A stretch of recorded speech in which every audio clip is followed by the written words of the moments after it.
Imperium, The Philosophy of History and Politics, Part 2, Chapter 4, The Pluralistic State. In the 19th century Western civilization, the comparative neutrality of the various states, and therefore the apparent weakness of the states vis-a-vis internal economic units and their tactics, e.g., trade unions with their strikes, led the liberals and intellectuals to announce, a bit prematurely as it turned out, that the state was dead. This colossal thing is dead, announced the French and Italian syndicalists. They were heard by other rationalists, and Otto von Gierck came out with his doctrine of the essential equality of all human groups. This was, of course, a way of denying the primacy of the state, and was thus polemical and not factual. The intellectuals wanted the state to be dead, and so they announced its passing as a fact. This theory came to be known as the doctrine of the pluralistic state.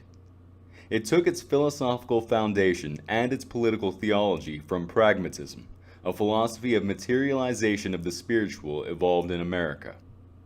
Pragmatism branded the seeking for a last unity, in whatever realm, even in that of nature study, as a superstition, a remnant of scholastic. Thus no more cosmos, and naturally no more state. This outlook was peculiarly adapted to the members of the Second Internationale, which was liberal in tendency. Its two poles of thought were the individual at one extreme and humanity at the other.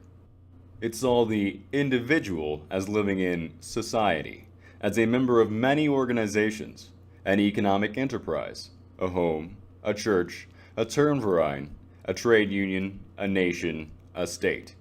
But none of these organizations had any sovereignty whatever over the others, and all were politically neutral.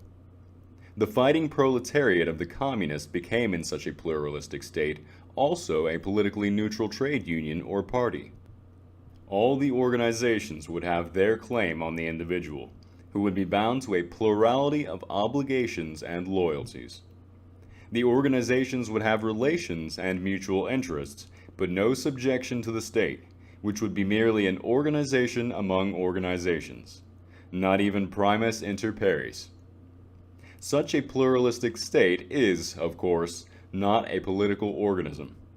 If an external danger were to threaten such a state, it would either succumb at once or else fight, in which case it would become at once a political organism, and the pluralism would vanish.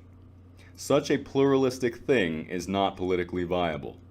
There is always the possibility of an external danger, an internal natural catastrophe, such as a drought, famine, or earthquake, which would force centralization, or the arising of a group with political instincts which aims at total power over other groups, and which does not have enough intellect to understand the refined theory of the pluralistic state.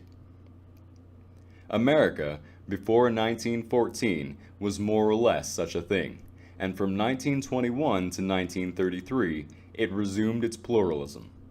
This pluralistic state came to an end in 1933, when a group arose which seized for itself a totality of power.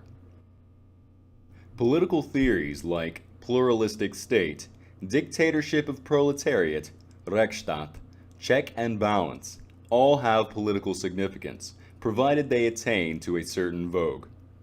This significance is dual. First, all such theories are imperative and polemical, and, by demanding a change in the internal form of the state, show by their very existence at least that the state against which they are complaining is sick. Secondly, they are a technique for weakening the state further, by working up real contrasts, and finally rising to the intensity of a friend-enemy disjunction, i.e., civil war. The 19th century was the heyday of using theories as political techniques.